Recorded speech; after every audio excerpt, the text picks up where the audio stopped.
dika fampiavana pirenena midika ihany koa fahavononana anarana ny firenena miaraka ny fahatongavan'Andriamatoa Marc Ravalomanana Tandrazana hoy nambaran'ireo pomba azy isany naneho faneo-kevitra makasika izay moa Andriamatoa Zafilahy Stanislas Ramatoa Naika Eliane eo ihany koa ny pasteur ao anatin'ny HMF na nihetsiky ny mpitondra fivavahana ary ny solombavam-bahoaka voafidy tao Akazobe. Fahatongavan'ny président Marc Ravalomanana aloha voalohany indrindra midika aloha zany aloha ny fanomboany ny fampiavana pirenena ary indrindrandrindra koa midika zay fa tonga amin'ny fotoana amizay tsy maintsy mahana ny crise miaraka satria efa tena sahirana ny vahoaka mahantra tanteraka ny vahoaka ka mila ny fanomezan-tanana ka ny fahatongavany eto zao aminay efa zava-dehibe aloha zay ary mitondra fahaliana be dia be tsy ho anay irery ihany fa ho an'ny vahoaka malagasy satria iarahantsika mahita fa ny tsy fahatongavan'ny président Marc Ravalomanana nandritra ny fotoana maro no anisany ny napikatso ny efa matsimbola sy mikarazany ka raha ny vahoaka rehetrarehetra mieritreritra na ny amin'ny fitondrana na ny vahoaka zay mandinika dia tokony tsy ho isy tsony angamba ny sotasota sy ny zavatra hafahafa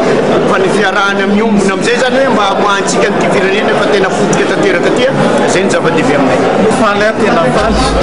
akoatran'ny fifaliana moa zany dia ny hoe tanteraka ny article 20 zany zao tanteraka ny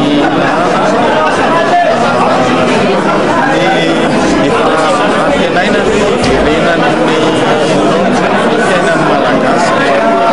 zay nge mandalaitsika hoe miverena ny fiainan'ny malagasy ny fahatongavana président fotsiny dia mba izy vahaolana ohatra amin'ity koa satria fifatanindrazana izy piasa be dia be nge tao anatin'ny orinasa io ankoatran'izay vahaolana mifandraisana andraikitra io izy efa firenena olon'ilay fananao politika teto amin'ny firenena mahita an'izay toerana sy lalana ahafahana mampandroso ny firenena dia iny moa anjarany izy manao an'izay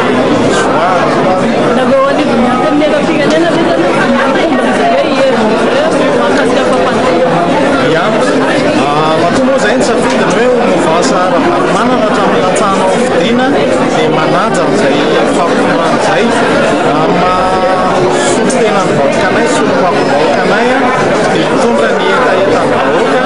sy no amin'ny fampahasoana ary mena koa manao ny politika ny atoko anatin'ny antenimera-pirenena satria ao amin'ny latony ny lampan'ny demokrasia ary hitanareo tsara na ny mpiteray zao ka manana mitondra ny heviny ao afaka milaza an'izay zay moa raika afaka ilaza tsara diky zany fa mody atandrazany ny olo-pirenena ary tsy azo sakanana tena olo-pirenena ary zany ny fahamarinana zany efa nijonona HMF hatramin'izay tokony hanova zavatra eto olo-pirenena zany